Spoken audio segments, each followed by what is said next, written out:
마태복음 5장 13절에서 16절. 제가 먼저 읽고 그 다음에 여러분들이 읽고 그렇게 할게요. 자, 제가 먼저 읽겠습니다. 여러분은 세상의 소금입니다. 소금이 짠맛을 잃어버린다면 어떻게 되겠습니까? 쓸모없이 버려져 사람들에게 다만 짓밟히게 될 뿐입니다. 시작. 여러분은 세상의 빛입니다. 사람의 마을은 사람들의 눈에 띄게 밝아갑니다. 또 등잔에 불을 밝힌 후 뒷박으로 그 등잔을 덮어두는 사람은 아무도 없습니다. 방안을 환하게 밝히려면 등잔을 등잔대 위에 얹어 놓아야 하지 않겠습니까? 이와 같이 여러분도 여러분의 빛을 가리지 말고 모든 사람에게 환히 비춰주십시오. 그리하여 세상 사람들이 여러분의 착한 행실을 보고 하늘에 계신 여러분의 아버지께 영광을 돌리게 하십시오. 아멘. 제가 잠깐 기도할게요. 하나님 아버지, 이 시간 말씀 듣습니다. 우리의 마음을 하나님께 집중하게 하시고 하나님을 알고 하나님을 믿고 하나님을 사랑하는 우리가 되도록 도와주세요. 예수님 이름으로 기도드립니다. 아멘. 네, 오늘 말씀 제목 같이 한번 읽어볼까요? 시작. 한 번 더 시작. 네, 세상의 소금과 빛이라는 제목으로 함께 말씀을 나누려고 합니다. 자, 여러분들은 어떤 사람이 되고 싶나요? 여러분이 되고 싶은 사람은 어떤 사람인가요? 어떤 사람이 되고 싶죠? 유튜버? 또 아주 위대한 사람. 위대한 사람. 또 아빠요. 아빠가 되고 싶군요. 또 어떤 사람 되고 싶나요? 게임 유튜버. 자, 다음 페이지 한번 보여주시면요. 세상에서는 이렇게 사람들을 분류하게 돼요. 따라합시다. 난 사람, 든 사람, 된 사람. 네, 이렇게 세 종류의 사람으로 사람들을 나누기도 해요. 어떤 사람이라고? 처음에 어떤 사람? 난 사람, 둘째는 든 사람, 셋째는 된 사람. 자, 난 사람은 어떤 사람이냐면은, 난 사람은 여기 성공한 사람들을 난 사람이다라고 말하게 돼요. 그래서 돈을 엄청나게 많이 벌거나 아니면은 어떤 대회에 나가서 1등을 하거나 많은 사람들에게 인정받으면서 부러움을 받는 그런 좋은 직장, 좋은 집에 살고 뭔가 많은 것들을 이룬 그런 사람. 그런 사람은 어떤 사람이라고? 어떤 사람? 난 사람, 스타 이런 사람들 난 사람이라고 해요. 또 두 번째는 어떤 사람이요? 든 사람. 뭐가 들었을까? 맞아요. 무거운 걸 든 사람이 아니라 머릿속에 든 게 많은 사람이 든 사람이라고 말해요. 여러 가지 똑똑하고 사람들에게 존경받는 그런 지식이 있는 사람을 든 사람이라고 하는데, 세 번째 사람은 어떤 사람이요? 뭐라고? 된 사람. 된 사람이라고 하는데, 이 사람은 어떤 사람이냐면은 네, 인격적으로 성숙한 사람, 인격적으로 되게 사람들한테 존경받으면서 뭔가 많은 돈을 가지거나 많은 지식이 가진 것이 아니라 마음이, 생각이 인격적으로 그 마음이 굉장히 좋은 사람, 그런 인품이 좋은 사람을 된 사람이라고, 된 사람이다라고도 말합니다. 자, 여러분들이 이 사람들은 어떤 사람이 되고 싶습니까? 저요? 난 사람. 난 사람이 되고 싶어요? 된 사람? 자, 그래요. 네, 그런데 오늘 본문을 통해서 성경은 우리에게 어떻게 살아라라고 말하는지 함께 살펴보고 싶습니다. 자, 마태복음 5장 오늘 본문인데요. 마태복음 5장은 예수님께서 산에 올라가서 사람들에게 가르치신, 따라합시다. 산상수훈. 네, 산상수훈이라고요. 산에서 사람들을 가르쳤던 그런 말씀이 바로 산상수훈인데, 그런데 예수님께서 이 땅에 오셔서 어떤 일들을 하셨어? 예수님께서 어떤 일들을? 치료하시고 또 기적을 일으키시고 또 말씀도 전하시고 가르치시고 전도하시고 그런 일을 한 거예요. 여러분, 만약에 여러분들이 뭔가 이렇게 친구들한테 그런 얘기를 듣는 거야. 야, 옆반에 어떤 애가 있는데 그 애는 뭐였을까? 저 멀리서 그 반대편 골대에서 슛을 쏘면은 그러면은 상대편 골대에 골인을 할 수 있는 그런 놀라운 능력이 있어. 그런 아이가 있어. 아니면은 여자들 저반에는 누구 있을까? 블랙핑크보다 더 예쁘고 또 춤도 잘 추는 그런 애가 있어. 그런 사람이 있다. 되게 신기한 사람이 있다. 그러면 여러분 어떤 마음 들겠어요? 정말? 나도 가보고 싶어. 정말 그런 사람이 있는지 확인해보자. 그러면서 모여들지 않을까? 예수님께서 오셔서 놀라운 기적들을 많이 일으켰어. 정말 마법 같은 일들을 막 일으키니까 사람들이 어떨까? 예수님을. 예수님께서 마법 같은 일들을 굉장히 많이 일으키고, 만약에 여러분들이 마술쇼를 하겠습니다. 그럼 여러분 어떻게 하겠어요? 와! 그래서 가서 보지 않나요? 예수님께서도 그렇게 놀라운 기적들을 일으키니까 많은 사람들이 보고 싶어서 예수님께로 간 거예요. 또, 여러분들이 혹시 최근에 아파본 적 있어요? 어디 아팠어? 감기, 독감, 머리 어지럽고, 오늘 아침에 동생 들다가 근육통. 자, 이렇게 아픈 일들이 있어요. 그러면은 아프면 보통 우리가 어떻게 하죠? 병원에 가 약을 먹거나. 그렇죠. 그런데 예수님께서 이 땅에 오셔서 많은 기적들을 일으키실 뿐만 아니라 어떤 일들을 했냐면은 모든 아픈 사람들의 병을 다 고쳐주셨어요. 어떤 때는 죽은 사람까지 다시 살려주셨어요. 그러니까 어떻게 됐어? 그 소식을 들은 수많은 어떤 사람들이 예수님을 고쳐주시는 분이에요. 수많은 사람들이 어떤 사람? 환자들, 아픈 사람들이 다 예수님께 간 거예요. 어떤 병이 걸렸든지 예수님께로만 가면 어떻게 돼요? 다 고침을 받는 거예요. 그러면 당연히 예수님께 가겠죠. 그래서 거의 우리 진주시의 전체 사람들이 몇 명이나 되냐면은 한 30만 정도 되나요? 네. 그런데 그 중에 거의 10분의 1에 해당하는 2만 명이 넘는 사람들이 예수님께로 막 몰려온 거예요. 여기 보세요. 엄청나게 많은 사람들이 예수님께 몰려왔어요. 예수님의 이야기를 듣고 예수님께 병을 고침을 받고 예수님의 기적을 보고 하려고. 그런데 여러분 그때 당시에는 이렇게 마이크나 이런 스피커가 있었어요? 없었어요? 없었어요. 그러니까 이렇게 막 얘기를 하면은 잘 들릴까 안 들릴까? 여기 2만 명의 사람들이 다 들어오기 힘들겠지만 들어왔다면 잘 안 들리죠. 근데 여러분 혹시 산에 가서 높은 곳에 이렇게 올라가면은 요즘은 잘 안 하는데 산에 가면 뭐 하죠? 맞아. 야호!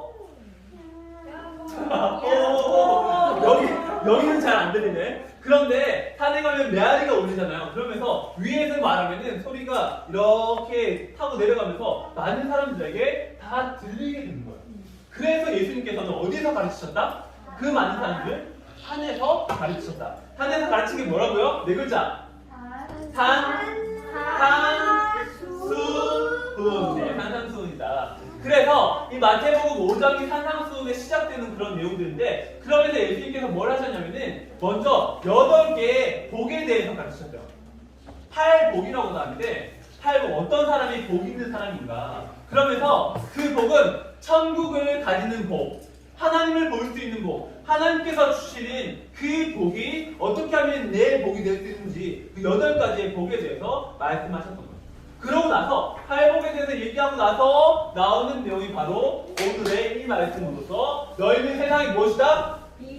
빛과 또 소금이다. 2가지를 말씀하셨던 거예요. 여러분 너무 잘 알고 있는데요? 자, 봅시다. 첫 번째로 뭘 말씀하셨냐면 너희는 세상의 소금이다라는 말씀을 먼저 하셨습니다. 자, 소금의 특징은 어떤 것이죠? 소금은 짜요. 맞아. 여기 보면 소금은 하얀색만 있나요? 아니 여기 뭐야? 핑크 솔트. 그리고 여기는 블랙 솔트도 있어요. 그리고 여기가 뭐야? 주경도 있고 허브 솔트도 이렇게 있고 다양하게 그렇게 소금들이 있는데 소금은 색깔은 뭐 다양할 수 있죠. 그런데 제일 중요한 게 뭐냐면은 소금은 짜야 된다는 거예요. 짜야. 그래서 소금은 짜야지 소금의 역할들을 할 수 있는데 음식에 맛을 내기 위해서는 반드시 소금이 필요합니다. 여러분 회 좋아하나요? 회? 네, 너무 좋아요. 완전 좋아해요. 근데 회를 이렇게 썰어가지고 이거를 아무것도 안 찍고 그냥 먹어요.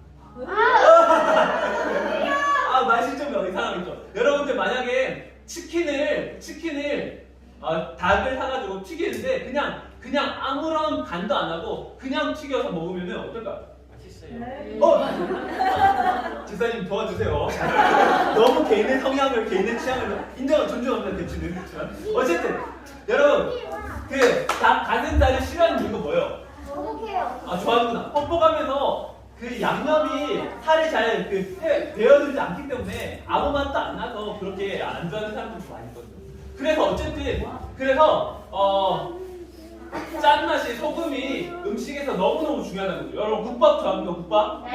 국밥을 좋아하는데 국밥이 간이 하나도 안 됐어. 그렇죠. 아무리 맛있는 거라고 해도 간이 안 됐으면은 그 짠맛이 없으면은 우리가 맛이 없다고 느껴지기 마련이거든요. 그런데 소금 역시도 제일 중요한 게 뭐냐면 소금 역시도 제일 중요한 거는 바로 짠맛입니다. 그런데 짠맛이 제일 중요한데 짠맛은 이 어떻게 하냐면은 그 모든 음식의 맛을 내기도 하지만 또 어떤 역할을 해요? 소금이 어떤 일을 할까 또? 맞아, 안 섞여요. 그래서 실제로 미라를 만들 때도 소금을 많이 넣어가지고 그렇게 만들기도 하고 또 젓갈 같은 거 잘 상하는 젓갈 그 생선이나 이런 것들도 소금을 많이 넣어놓으면 오랫동안 먹을 수 있어요. 보관하기 쉽죠. 어쨌든 그렇게 썩지 않고 또 맛을 내는데 반드시 필요한 것이 바로 소금의 특징입니다. 그런데 이 소금은요, 예수님께서 뭐라고 말씀하셨냐면은 너희들이 세상의 소금이다. 그런데 만약에 소금이 어떻게 되면 짜지 않으면 아까 우리가 읽었는데 짠맛을 잃어버리면은 어떻다? 아무데도 쓸데가 없다라고 말한다. 다음 페이지 한번 보여주세요. 자, 우리는 이렇게 바다에서 염전에서 소금을 바닷물을 모아서 수증기로 날려버리고 남은 이 소금을 만들어요. 바다에서. 그런데 이스라엘에서 그때 당시 예수님 당시에 소금은 어떤 소금이었냐면은 따라해봅시다. 사해라는 바다가 있는데 거기는 엄청 물이 짠 거예요. 거기가 지구에서 가장 그 해수면 바닷물의 높이보다 낮은 곳 거의 400m나 밑에 있는 가장 낮은 곳이에요. 그러다 보니까 어떻게 돼요? 물은 어디서 어디로 오르죠? 위에서 아래로 오면서 모든 높은 곳에 있던 물들이 다 여기로 모이면서 그러면서 여기에 짠 그 기운들이 어디로 빠져나가지 못하고 다 고여있는 거예요. 그래서 엄청나게 짠데 그런데 보면은 이렇게 암염이라고 소금 덩어리, 소금 바위 같은 게 막 이렇게 있는 거예요. 이렇게. 근데 이런 소금 덩어리, 소금 바위 중에 여기에서 깨가지고 이렇게 핑크솔트처럼 소금을 얻는 게 그때 당시의 소금이었어요. 그런데 그 소금에는 보통 소금의 성분이 나트륨이라는 게 있거든요. 들어봤죠? 나트륨? 네. 나트륨이 짠맛을 내는데 그런데 이 소금 덩어리에 나트륨 말고 다른 것들, 마그네슘 섞여서 풀주걱이 이런 것들이 사회에서 다양하게 같이 섞여 있으면은 그러면은 이 소금 바위가 소금 돌이 짠맛이 나나 안 나나? 짠맛이 점점 잃어버리게 되고 짜지 않게 되죠. 그러면 짜지 않은 소금은 어떻게 된다고요? 쓸모가 없어서 그냥 땅에 버리는 거야. 그렇게 되는 거예요. 자, 그래서 오늘 예수님께서는 우리가 세상의 소금이다. 그런데 너희가 소금이 이렇게 다른 것들이 섞여버려서 짠맛을 내지 못한다면 아무런 쓸모가 없게 된다라고 말씀하시면서 우리에게 소금의 맛을, 소금으로서 맛을 지켜야 된다라고 말씀하시는데, 그런데 성경에서 보면은 구약 성경에 소금에 대해서 사용될 때, 소금 아까 말했죠. 소금은 두 가지 특징은 뭐였다고요? 어떤 역할을 한다? 짠맛을 내고 또 안 섞게 한다라는 두 가지의 특징을 통해서 영원한 것, 변하지 않는 것을 의미하게 돼요. 그래서 하나님께 드리는 제사 중에는 따라해봅시다. 소제라고 해서 곡식으로 하나님께 제사를 지내는 게 있다. 근데 그 곡식으로 제사 지낼 때 반드시 뭘 넣어야 된다? 소금을 다 넣어야지 영원하신 하나님께 제사 지내는 그런 하나님을 기억하고 기념하는 방법으로 소금과 함께, 그리고 소금 언약이라는 것이 있었어요. 절대로 변하지 않을 거야, 이 약속은. 그런 식으로 구약에서 쓰이기도 했어요. 하나님, 예수님을 의미하게 했어요.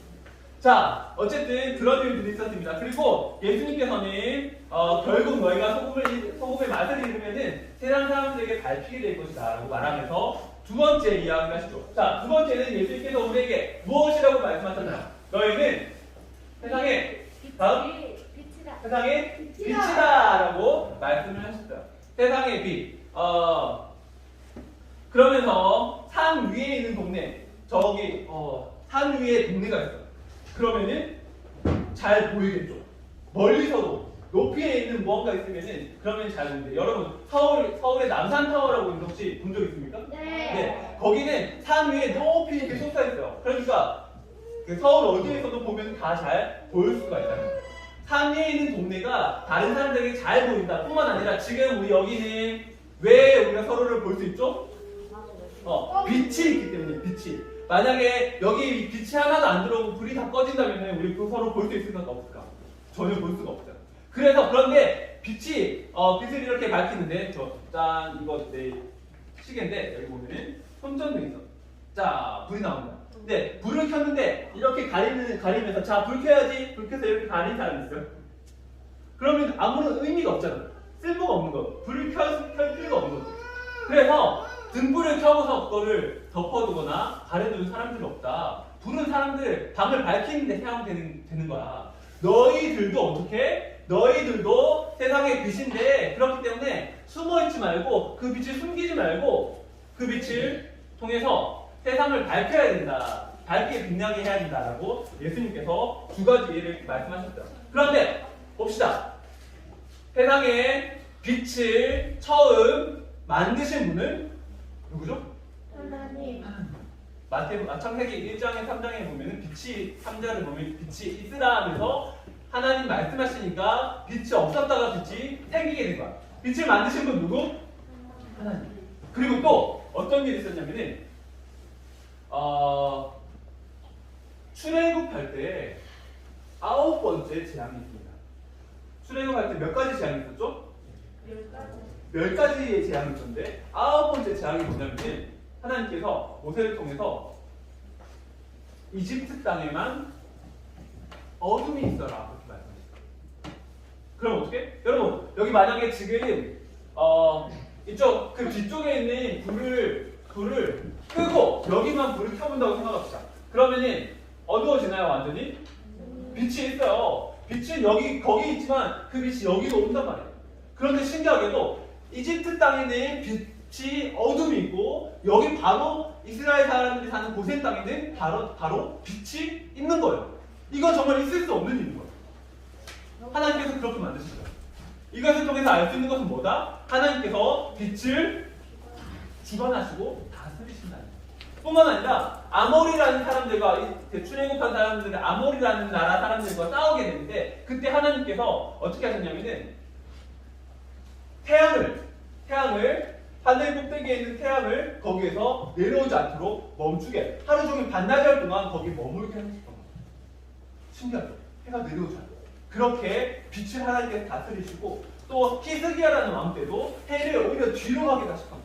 자 무슨 말을 하느냐? 빛을 만드신 분은 누구다? 하나님. 빛을 다스리는 분은 누구다? 하나님. 그러니까 빛의 주인은 누구다? 하나님. 그런데 그 뒤에 보면은 뿐만 아니라 그게 만드신 분이고 다스리는 분만이 아니라 10편에 보면은 같이 읽어봅시다. 같이 시작. 여호와는 나의 빛이요 나의 구원이시니 내가 누구를 두려워하노라. 하나님은 뭐라고 말하고 있어요? 하나님은 여호와 하나님은 빛이라고 말해요. 하나님의 빛의 주인일 뿐만 아니라 하나님이 뭐라고요? 하나님이 빛이다. 하나님께서 자신을 빛이라고 말했어요.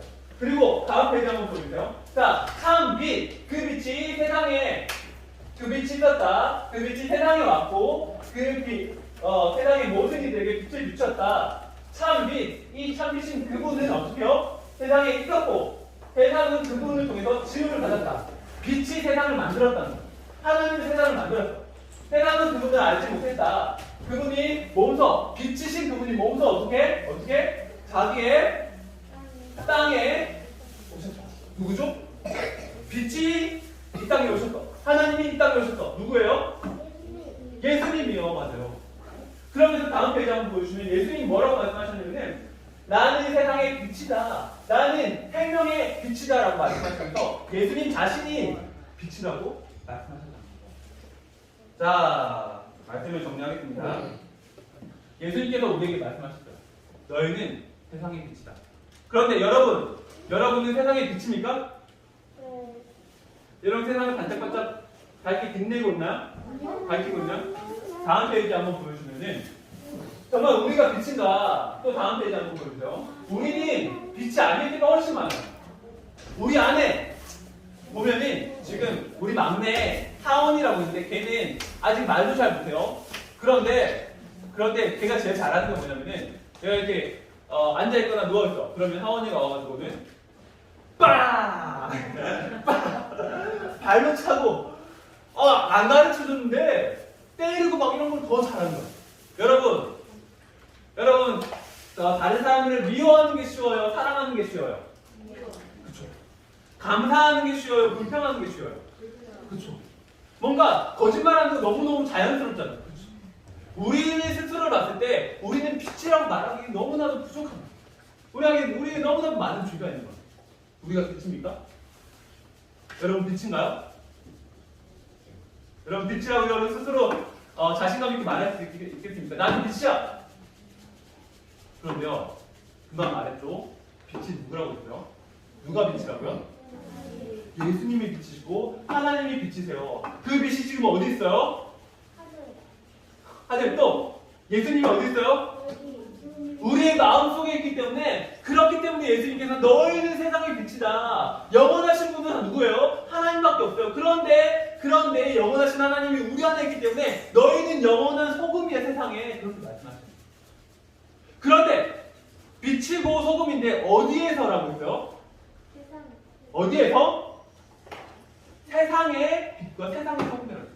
그래서 우리는 교회에 나와서 여기서만 빛처럼 이렇게 하나님을 찬양하고 그런 게 아니라 세상 속에서 예수님의 빛을 전하고 예수님의 소금 되심을, 영원하심을 전하는 거예요. 썩어져 가는 이 세상에 가난이 있고 또 자연재해가 있고 아픔이 있고 슬픔이 있고 코로나 질병이 있고 범죄가 있는 이 세상 가운데, 썩어져 가는 이 세상에 썩지 않도록 사랑이 없고 미워하는 이들 가운데 예수님의 사랑으로 사랑하고 예수님의 용서로 용서하고 예수님의 겸손으로 겸손히 섬기고 예수님의 사랑으로, 예수님의 배려로 서로를 배려하고, 그렇게 예수님의 빛이 우리의 삶 가운데 예수님의 삶을 통해서 나타나야 한다는 거예요. 자, 지금까지는 내가 내 삶의 주인으로 살았는데 이제는 우리 안에 계신 예수님이 우리의 삶을 대신 살아가면서 예수님의 빛 되심이 우리를 통해서 나타나기 원합니다. 예수님의 소금 되심이 우리를 통해서 나타나기 원합니다. 그래서 있으나 없으나 쟤는 필요도 없어, 그런 사람들이 아니라 세상을 더 아름답게 바꿔가고 사랑으로 정복해가는, 그렇게 변화시켜가는 우리 모두가 되었으면 좋겠습니다. 그럴 때 우리를 통해 하나님을 보며 하나님께 영광을 돌리게 될 거예요. 여러분, 이번 한 주간 예수님께서 어떻게 하셨는지, 예수님께서 어떻게 하기를 원하시는지, 예수님께 힘을 주세요라고 기도하면서 그렇게 예수님께서 우리의 삶 대신해서 살아가도록 순종하는 그런 우리가 되도록 해봐요. 네, 자 같이 손 모으고 기도하도록 합시다. 들었던 말씀 생각하면서 한마디씩 따라서 기도하도록 할게요. 사랑하는 하나님, 말씀을 주시니 감사합니다. 예수님께서 우리를 소금과 빛이라고 말씀하셨습니다. 하지만 우리는 영원하지도 않고 쉽게 변해버리며 세상을 밝힐 힘이나 선함이 없습니다. 하지만 소금이 되신 예수님, 빛이 되신 예수님께서 우리 마음 가운데 계시고 우리를 통해서 예수님의 삶을 살아가고자 하시니 기도하며 순종하며 우리의 삶을 예수님께 내어드립니다. 예수님의 사랑과 섬김과 용서와 평화가 우리를 통해 세상으로 나타나며 흘러가게 해주세요. 빛이고 소금이 되신 예수님 이름으로 기도드립니다.